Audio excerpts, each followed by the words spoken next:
Selamat malam, para trader. Berjumpa lagi dengan saya di Yukta Channel. Hari ini saya akan membahas 3 saham yang berpotensi naik. Yang pertama yaitu saham MITI, yang kedua saham DGIK, dan yang ketiga yaitu saham PPGL. Oke, kita langsung saja ke saham yang pertama yaitu saham MITI. Saham MITI perdagangan terakhir naik 10% di harga 198. Bagaimana dengan prospek saham MITI? Kalau dilihat dari indikator stokastiknya yang lingkaran tengah ini sudah konsisten ke atas ya secara penuh, itu artinya secara indikator stokastik sudah menunjukkan tanda-tanda rebound. Kalau dilihat dari MACD-nya juga mendukung ya, garisnya sudah konsisten ke atas, didukung juga dengan volume hijau. Itu artinya para buyer sudah mulai masuk di saham MITI ini. Kalau dilihat dari grafiknya, posisinya memang lagi downtrend ya, tetapi di dua perdagangan terakhir, pada tanggal 5 Juli 2022 mampu ya melewati SMA 50-nya yang garis berwarna merah ini. Itu artinya saham MITI ini memasuki area fase naiknya, didukung dengan dua candle hijau di perdagangan terakhir. Secara candle artinya memberikan konfirmasi sinyal buy. Oke, kita tentukan dulu area support dan resisten saham MITI. Kalau untuk support yang pertama yaitu di 180, yang kedua yaitu di 136. Ini merupakan harga dasar ya dari downtrendnya saham MITI. Untuk resisten yang pertama yaitu di 215. Ini merupakan area golden ratio-nya yang khusus koreksi. Ini harga kuncinya ya. Apabila kedepannya saham MITI mampu melanjutkan reboundnya dan breakout dan bertahan di atas 215, maka saham MITI ini ada peluang ya untuk balik arah. Kalau dilihat dari historinya yang lingkaran sebelah kiri ini, saham MITI setway ya di antara area golden ratio-nya, tetapi tidak mampu bertahan di atas area golden ratio-nya ini, sehingga saham MITI melanjutkan downtrend-nya. Dan di tanggal 30 Mei 2022, saham MITI mencoba lagi ya breakout dan bertahan di atasnya, tetapi tidak mampu ya. Dan akhirnya saham MITI ini turun lagi ke bawah. Itu artinya area golden ratio-nya ini sangat kuat ya secara histori. Yang kedua yaitu di 240, ini merupakan area tengah Fibonacci-nya ya. Yang ketiga yaitu di 265. Untuk teman-teman yang mencermati saham MITI, lihat saja di perdagangan berikutnya. Apabila dia mampu ya melanjutkan reboundnya, silakan masuk secara bertahap. Apalagi kalau dia mampu breakout dan bertahan di atas area golden ratio-nya ini, di harga kuncinya ini di 215. Silakan teman-teman tambah lagi ya, karena peluang untuk balik arahnya cukup besar. Tetapi apabila dia koreksi ke bawah, perhatikan saja di support pertamanya ini di 180. Apabila dia mantul di sini, baru masuk secara bertahap. Tetapi apabila dia mampu breakdown ke bawah, sebaiknya wait and see dulu ya, karena posisinya sangat sulit ya. Nanti bisa saja dia melanjutkan downtrend panjangnya. Untuk teman-teman jangan lupa ya memasang trailing stopnya untuk menjaga modal teman-teman. Kalau dilihat dari indikator stokastiknya mendukung ya. Begitupun juga MACD-nya mendukung kalau saham MITI ini layak ya untuk dibeli. Oke ya. Sekian pandangan saya tentang saham MITI. Kita langsung saja ke saham yang kedua, yaitu saham DGIK. Saham DGIK perdagangan terakhir naik 11,61% di harga 125. Bagaimana dengan prospek saham DGIK? Kalau dilihat dari indikator stokastiknya sudah balik ya.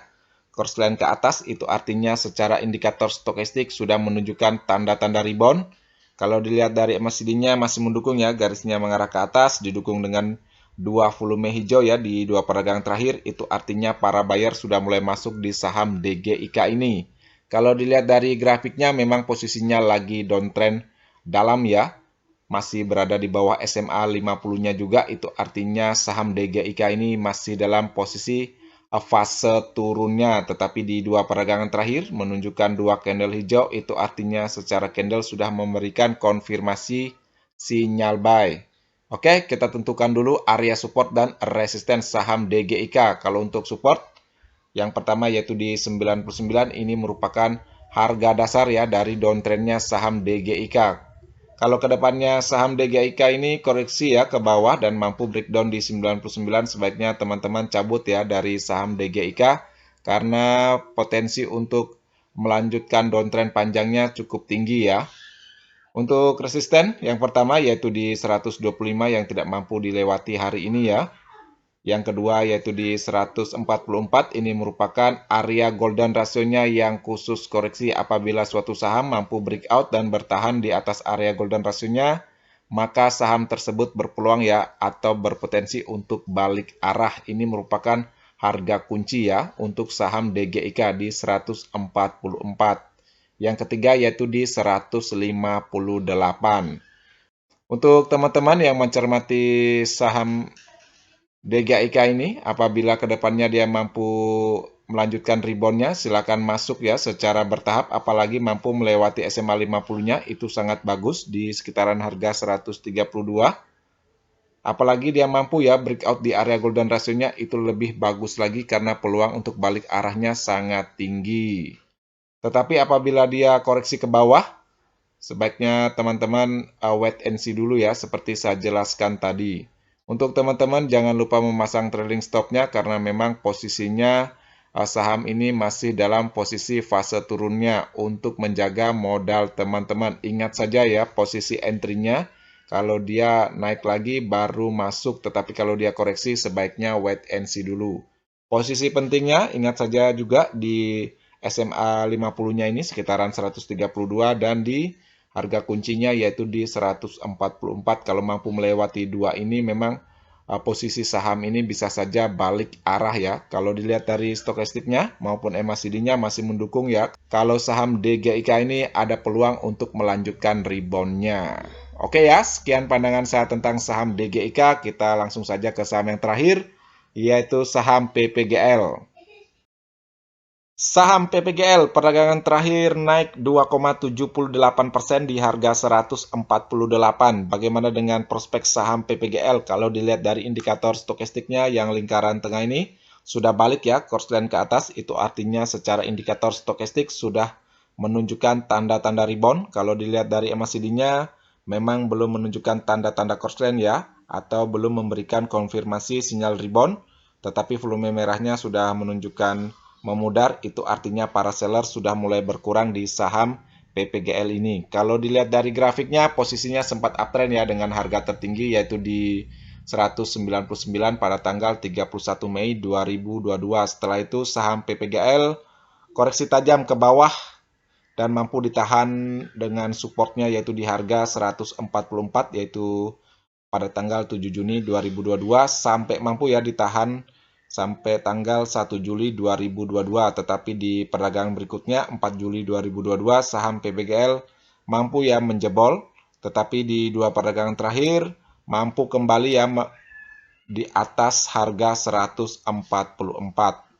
Itu artinya support 144 ini secara histori cukup kuat ya. Tetapi saham PPGL masih di bawah SMA 50-nya yang garis berwarna merah ini. Itu artinya posisi grafiknya masih berada di area fase turun. Oke, kita tentukan dulu area support dan resisten saham PPGL. Kalau untuk support, yang pertama yaitu di 144 seperti yang saya jelaskan tadi, support ini cukup kuat ya, mampu menahan koreksi tajamnya saham PPGL. Yang kedua yaitu di 131, di support inilah pada tanggal 5 Juli 2022 saham PPGL mantul ya sebelum rebound ke atas. Yang ketiga yaitu di 110. Untuk resisten yang pertama yaitu di 155, ini merupakan area tengah Fibonacci-nya ya. Yang kedua yaitu di 165, ini merupakan area golden ratio-nya yang khusus koreksi. Ini merupakan harga kunci saham PPGL. Apabila kedepannya saham PPGL mampu melanjutkan rebound-nya dan breakout bertahan di atas area golden ratio-nya, maka peluang untuk balik arah cukup tinggi. Yang ketiga yaitu di 180. Untuk teman-teman yang mencermati saham PPGL ini, perhatikan saja di perdagangan berikutnya. Apabila dia melanjutkan reboundnya, silakan masuk secara bertahap, apalagi mampu ya melewati SMA 50-nya yang garis berwarna merah ini. Ini posisi aman pertamanya ya. Yang posisi aman keduanya yaitu di area golden ratio-nya. Ini peluang balik arahnya memang cukup tinggi kalau dia mampu melewati titik aman keduanya ini. Tetapi apabila dia koreksi ke bawah ya, tunggu saja di support terkuatnya sini. Kalau masih mampu sideways di sini silakan masuk ya secara bertahap. Karena support ini cukup kuat ya kalau dilihat dari historinya. Untuk teman-teman jangan lupa memasang trailing stop-nya, itu sangat penting ya untuk menjaga modal teman-teman. Oke ya, kalau dilihat dari stokastiknya mendukung ya, walaupun MACD-nya belum mendukung untuk dibeli. Oke, sekian ya pandangan saya tentang saham PPGL. Sekian ya video hari ini. Seperti biasa, video ini bukan merupakan ajakan untuk membeli saham tertentu, melainkan hanya untuk berbagi, sharing, dan edukasi sederhana. Jangan lupa subscribe, like, share, dan komen apabila video ini bermanfaat. Terima kasih sudah menonton.